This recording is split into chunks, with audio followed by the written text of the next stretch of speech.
Black Hills 1876. Secret plots ignite Custer's downfall at Little Bighorn. Full documentary. A disaster.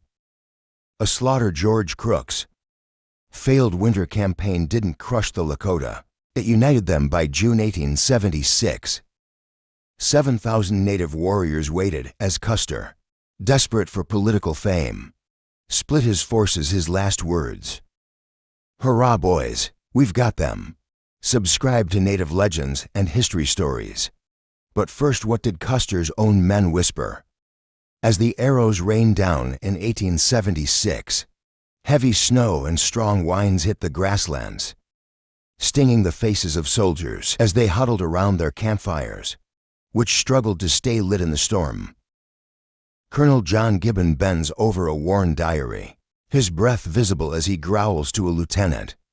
"Met a man who despises Indians more than snakes. Claims a good one's only good deceased." His pencil scores the page, the lead scraping against the moist paper. "Frenzied canines, not combatants," he retorts in grimy Missouri saloons. Men pound fists on tables, cursing about red heathens. At Fort Abraham Lincoln, soldiers scuff the ground and chuckle, wagering on how quickly the primitives will flee. The Lakota, the Cheyenne. They're subhuman to these individuals, a pestilence to be eliminated. However, that disdain clouds their judgment, muffles the far-off beat of war drums, increasing in volume each night. The Black Hills rise ominous and uneven, pine branches cracking under accumulating snow. Gold deposits throb beneath the icy soil. Prospectors discovered them in August 1874. And the news spread through Washington, D.C. like wildfire. Ulysses S. Grant sits in a leather armchair, cigar firmly held in his teeth, the atmosphere heavy with smoke and perspiration. He strikes the table with his fist, the impact shaking a whiskey tumbler. We're seizing it, he barks to his confidence, and nobody is to know how. Pens glide across parchment, ink spreading as they outline the scheme. Invalidate the 1868 agreement, unleash the homesteaders, and let the Lakota suffer the consequences. January 3, 1876. Zechariah Chandler, Secretary of the Interior, pens the directive in his workspace. Gas lamps glowing to the reservations. "By the 30 honest," he murmurs to an assistant. Lips twisting, "or we declare at war." Outside, tempests rage. Wind howling through the plains, accumulating snowdrifts 6 feet high. Families are immobilized, horses struggle. Infants succumb to the cold. Chandler is aware, rearranges his documents, and anticipates. Philip Sheridan reclines in a rickety chair at Fort Laramie, boots resting on a container. The acrid smell of wet wool and stale tobacco permeating his discolored blue uniform. He's incinerated Georgia homesteads in 64 expanses of fire and wails, and now he'll inflict worse. Press them relentlessly, he commands his officers, voice sharp until they collapse and surrender. His subordinate acknowledges, jotting down the instruction: no patrols to intercept the encroaching settlers. By February, the hills are overrun. Individuals in frayed attire wield axes, metal striking into tree trunks with heavy sounds. Picks dig into the soil, earth fragmenting gold particles. Tinting their fingers, women haul containers, footwear submerging in the mire. The Lakota observe from elevated positions, composed, their exhalations visible in the frigid air, eyes monitoring each action. A warrior strengthens his hold on a spear, knuckles turning pale, then the deception surfaces. E.C. Watkins, a slender Indian Affairs agent, is hunched over in a crammed workspace, November 1875. His attire is worn, his fingers smudged with ink as he drafts a dispatch. Sitting Bull's factions marauding, slaying whites, creating mayhem. He composes, the pen tip scratching against the surface. He hesitates, smirks inwardly. This will suffice, and marks the document. No charred residences, no scalped victims, only fabrication smooth as silk. The report reaches the newspapers on December 3rd. The New York Herald proclaims, "Hostile Sioux on the warpath." Farmers in Ohio grip rifles. Children in Boston speak of savage Native Americans. Historians now examine the records. Perusing aged documents, where's the substantiation? An expired bovine here, a vanished steed there. Nothing corroborates Watkins' narrative. He remains unfazed, merely ignites a cigar and relaxes. Gold outweighs truth, grants. Apparatus operates Chandler Sheridan. Watkins, a triad of components advancing toward domination. They presume it simple, antagonize the Lakota. Observe them react violently, then advance with cavalry. Swords gleaming, Sheridan brags over liquor. They'll disperse by springtime, but the plains reveal a contrasting narrative. Hooves beat the snow, a consistent cadence. 2,000 Lakota, 1,000 Cheyenne. 500 Arapaho, numbers increasing constantly. Campfires illuminate the expanse. Smoke ascending into the overcast sky. The sound of igniting wood mingling with hushed melodies. Women mend animal skins. Men hone arrows, metal grating against rock. The U.S. anticipates uncivilized people who will retreat at the initial cannon discharge. Instead, they solidify into a barrier, structured, resolute Chandlers. Ultimatum expires in the snow January 31st, concluding without capitulations. Sheridan's scouts return, their expressions ashen, whispering excessive numbers. Far too many. Grant's chart rests on his desk.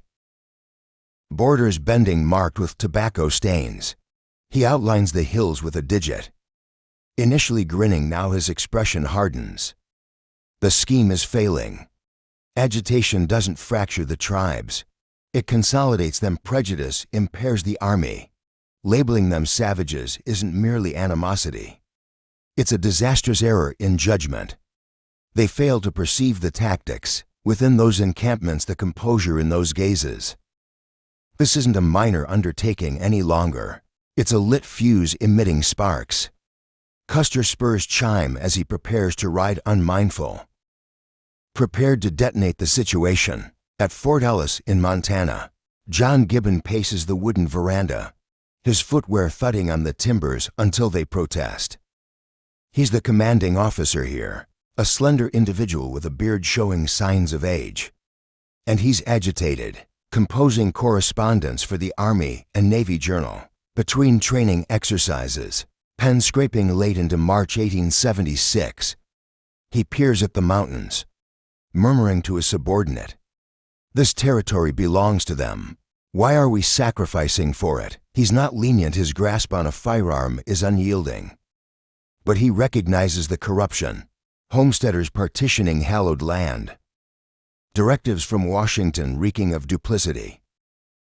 By May he's advancing eastward from Montana, 400 soldiers following him, a component of the three-way assault. Converging on the Lakota, his stomach churns. But he continues marching. Philip Sheridan remains seated heavily at Army headquarters in Chicago, his chair protesting under his weight. April 1876, he's unshaven, his attire disheveled, the atmosphere tainted with cigar butts and stale coffee. His workstation is a war zone, charts secured with pushpins, dispatches piled haphazardly. He's the general of the Army 45, and his tone is piercing as he inclines forward, snapping at his aide, "I need Terry advancing." Gibbon advancing, subdue them. Prior to summer, he's not strategizing now. He's applying pressure, monitoring troop movements, insisting on haste. His Civil War tactics: incinerate, deprive, obliterate, dictate every command. He grins, driving a pin into the Little Bighorn vicinity. "They're finished," he whispers. He's mistaken. This is the battle they didn't anticipate, the resistance they didn't respect. The Little Bighorn is waiting, and the warriors are ready.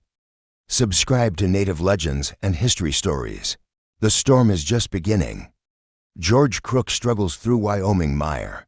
March 17, 1876. His operation a disaster. She's 200 miles distant. Traversing Fort Lincoln, viscera agitated. Firearms discharge fumes irritate the air. But the Cheyenne dissipate into the mountains. His offensive is unsuccessful. Equins hobble suffering from frostbite. And supply vehicles are submerged to their axles in mud. He strikes a container near a diminishing fire. Growling to a scout, remains silent. Terry receives no information. He omits reporting the defeat, rendering Gibbon and Terry uninformed. That oversight has repercussions. 300 Cheyenne survivors proceed northward, uniting with Crazy Horse, augmenting the numbers at Little Bighorn. Crook's negligence doesn't merely miss a chance. It amasses a force. George Armstrong Custer parades across Fort Lincoln's training area, May 5, 10th, 1876.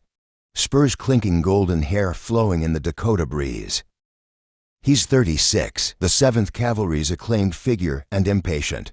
His lodging is strewn with investment documents, failed railway speculations that depleted his finances.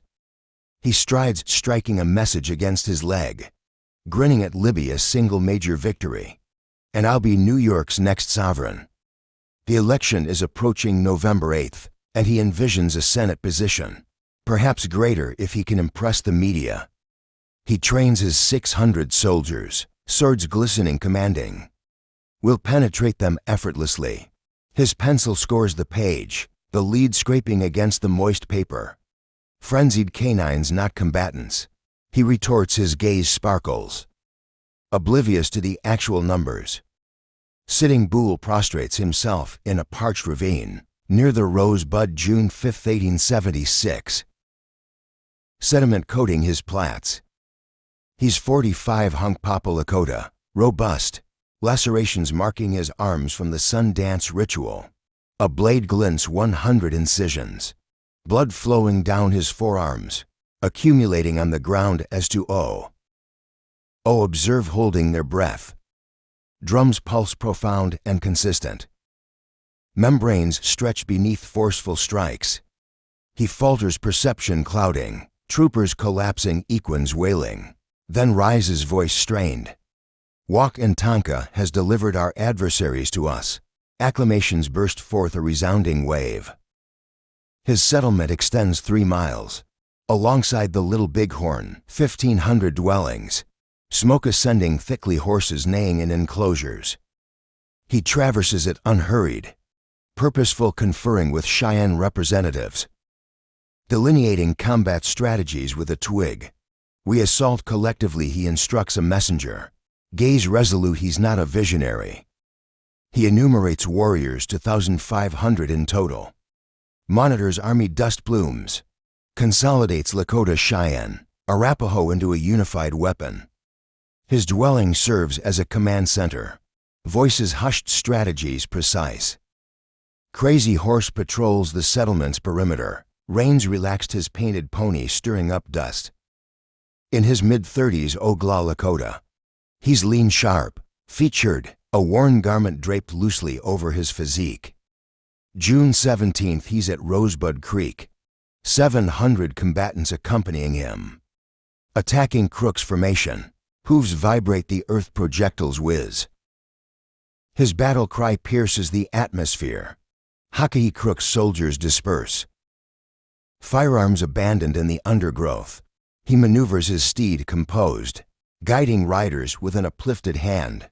Back at the encampment, he genuflects by a blaze, dividing a portion of venison. With a youngster murmuring, "Consume, this winter is severe." A Cheyenne elder acknowledges afterward.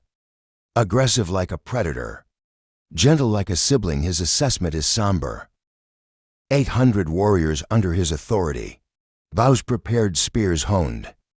He reconnoiters at daybreak, scrutinizing ridge lines, assessing Custer's dust cloud.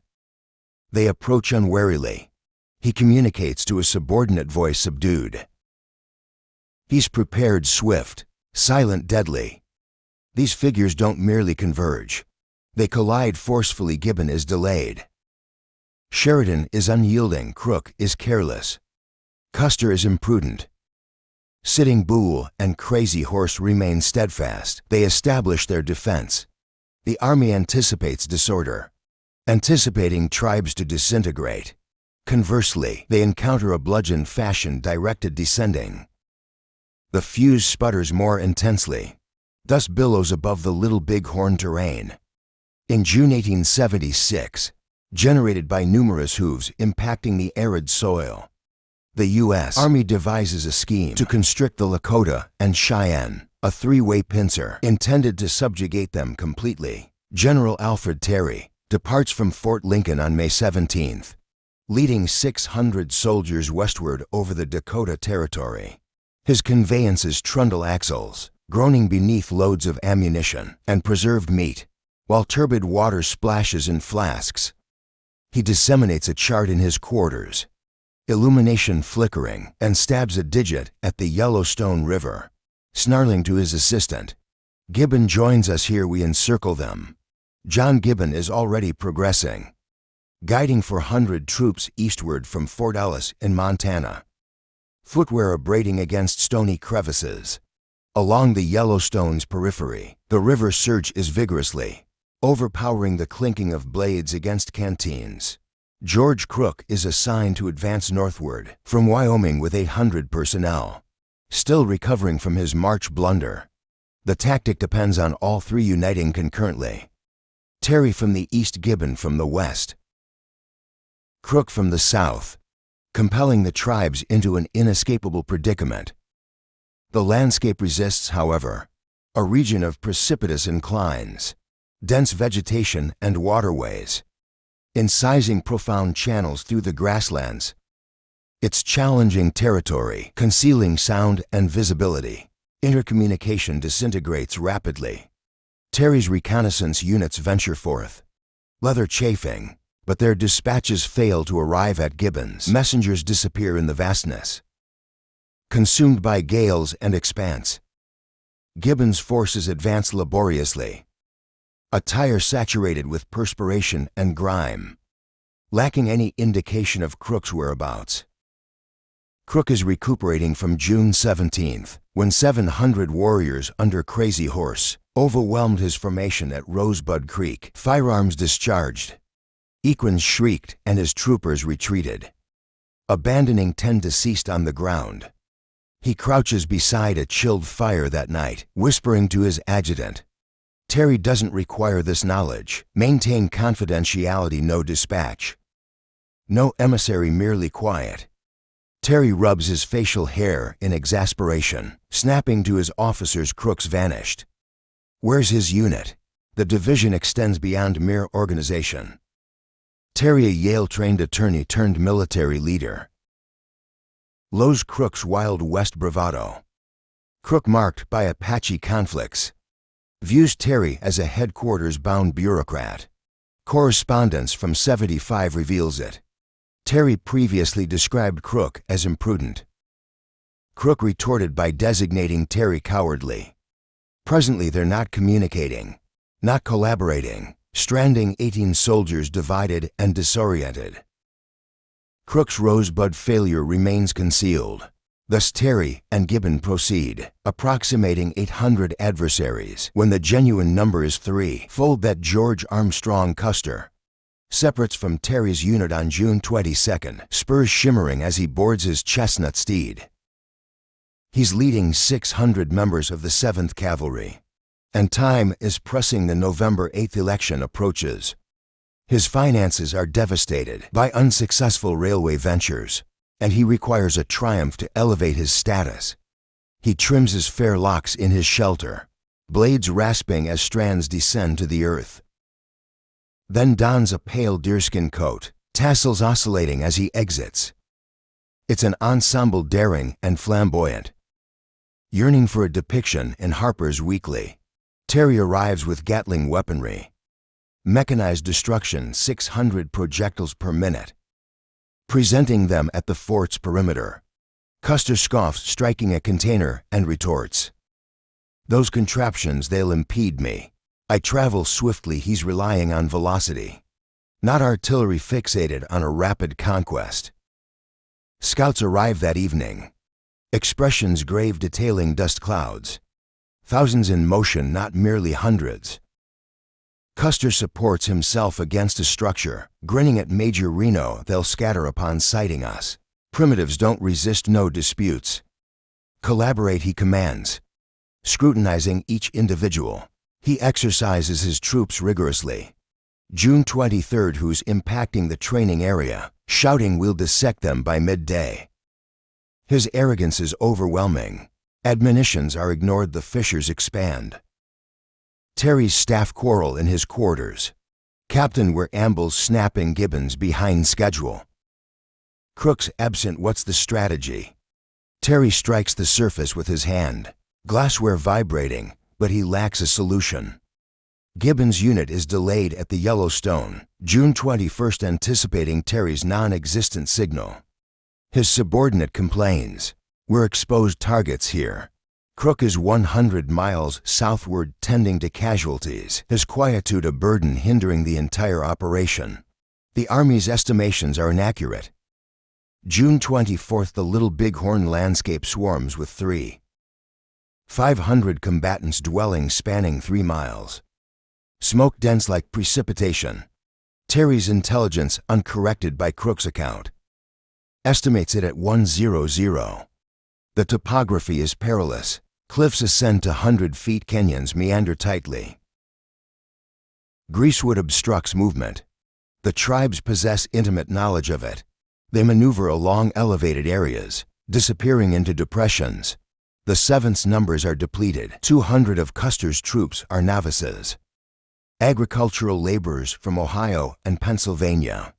Barely 20 years of age, mishandling firearms with perspiring hands.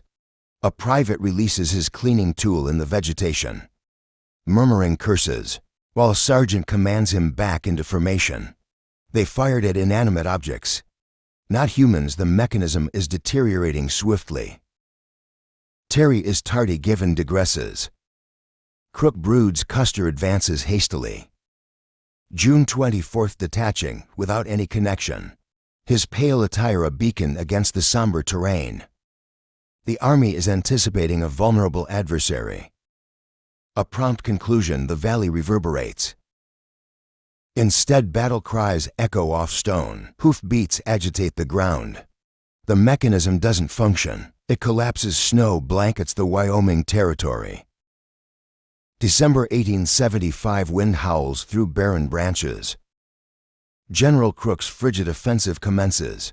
700 soldiers traverse snow accumulations, exhalations visible, intending to compel the Lakota and Cheyenne onto designated areas. Equins stumble on frozen surfaces, tails thrashing in the tempest, as Crook's forces encounter a Cheyenne encampment on Powder River, March 17th. 1876, blazes erupt. Shelters disintegrate in a cascade of embers.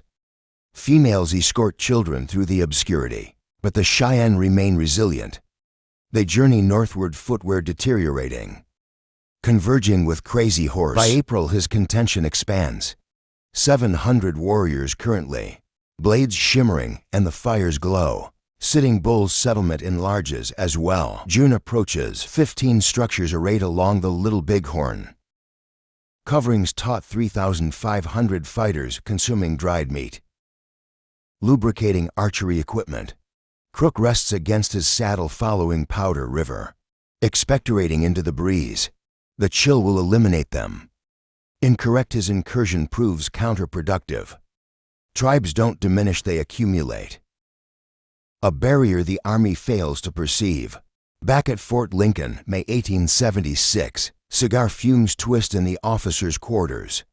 The Army is complacent from prior massacres. Sand Creek 60 for Washita 6-8. Officers toasting, grinning as though triumph is assured.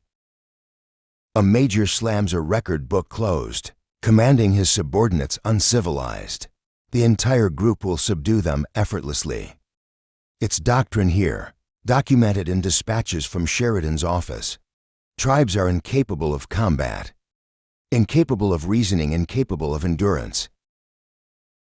A scout arrives June 18th, attire encrusted with mud, stuttering concerning settlements 3 miles in breadth.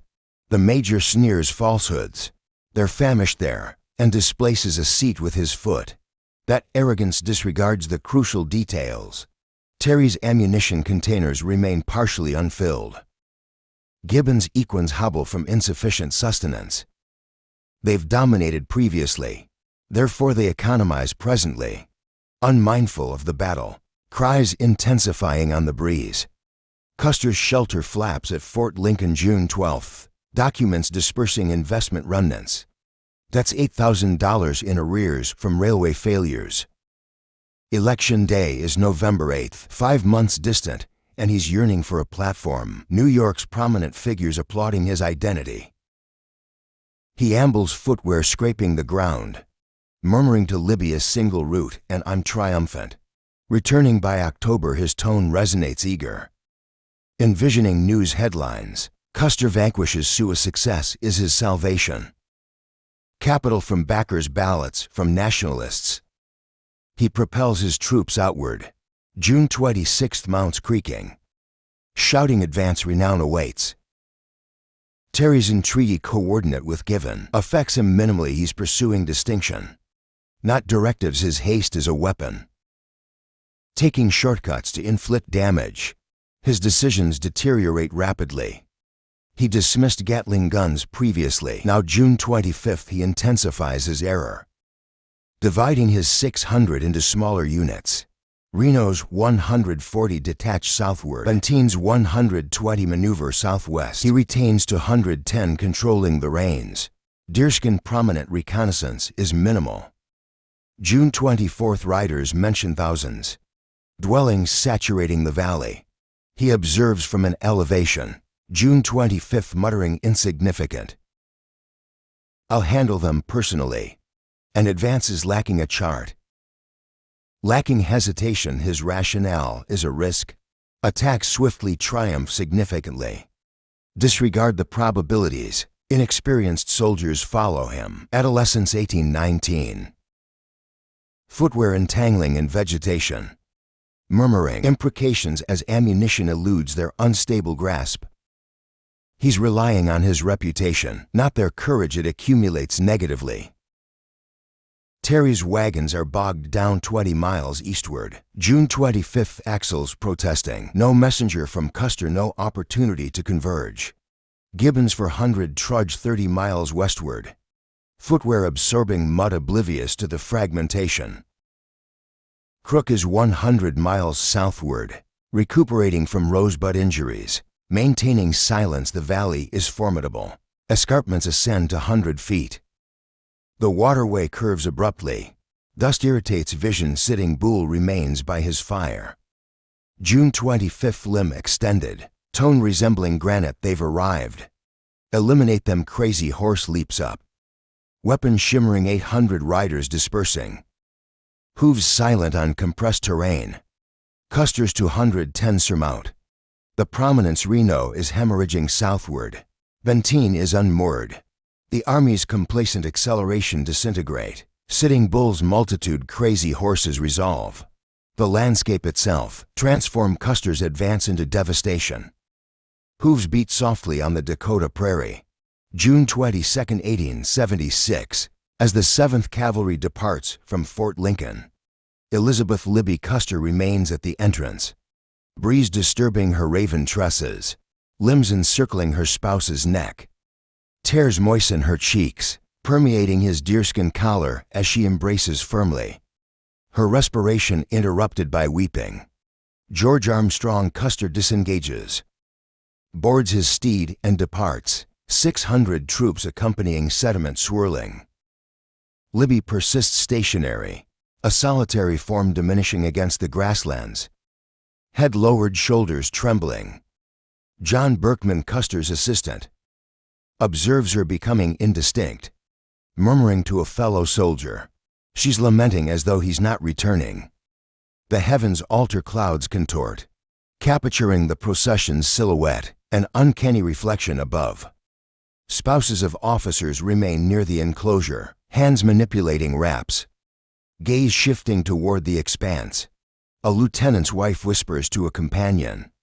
It feels amiss, excessively tranquil. Apprehension diffuses through the military post. although subsequent narratives might embellish it. Retrospection intensifies apprehension. Custer's quarters emanate a subdued glow. That evening, June 24th. Lantern illumination penetrating fabric. Near the rosebud, he stooped over a surface. Pen scoring documents, correspondence, directives. Memoranda, not the customary card game, with tobacco fumes and boisterous laughter. His countenance constricts, mandible clenched, as he gazes upward at Major Marcus Reno. Traversing the soil, attend if you possess notions. I'm receptive, he states. Tone subdued, unwavering. Not the arrogant bluster Reno anticipates. It's disconcerting Custer, the ostentatious individual, soliciting contribution. Captain Frederick Benteen approaches, subsequently providing intelligence from scouts. And Custer acknowledges quietly. Rely on your instincts. Officers exchange looks. Lieutenant Godfrey records in his diary, he's altered, subdued, almost apprehensive. They've witnessed him disregard probabilities. Celebrate with camaraderie. Currently he's pensive. Gaze flitting toward obscurities. Some speculate his fortune is waning. 36 years of ventures. Perhaps destiny is unfavorable. The night extends June 24th into 25. Custer persisting pigment stains his digits. Documents accumulate, charts crinkle beneath his grasp. No alcoholic beverages, no card games. Solely the grating of pen against parchment. Footwear scraping as he adjusts. He's preparing diligently, not engaging in leisure. The impending day's burden weighing upon him. Daybreak occurs June 25th, and he assembles his officers. Reno Bedin. Captain Weirdtone, resolute but unfamiliar, no disputes. Collaborate, he commands. Scrutinizing each individual. It deviates from his customary approach. Ordinarily he'd swagger bellow. Command independently. The 7th Divisions are profound. Reno is morose. Bentini is resentful from prior offenses. And Custer is cognizant of it. His circumspection is unsettling, resembling an individual peering over a precipice. Foreboding permeates. Libby's communication reaches him that morning. June 25th, ink blurred from her grasp. I yearn for you, George. Remain secure, she implores. Expressions quivering on the sheet. She's 200 miles distant, traversing Fort Lincoln. Visra agitated. Custer deposits it in his attire. Ascends his Mount Deerskin. Capturing the sunlight, the procession proceeds. Firearms clink, restraints snap. Unseasoned recruits falter in the brush. The valley awaits escarpments. Towering waterway glistening. Warriors observe from an elevated vantage point. Weapons poised. 3 days remain, and the atmosphere resembles a suspended respiration. This confluence of premonitions and disquiet solidifies. A spouse is weeping, a leader's uncertainty. A serene encampment preceding a cataclysm. Custer's facade diminishes, sufficiently to induce trepidation. The Little Bighorn's mechanism is prepared, and it's constricting. Subscribe to native legends and history. Stories remain for the ensuing events.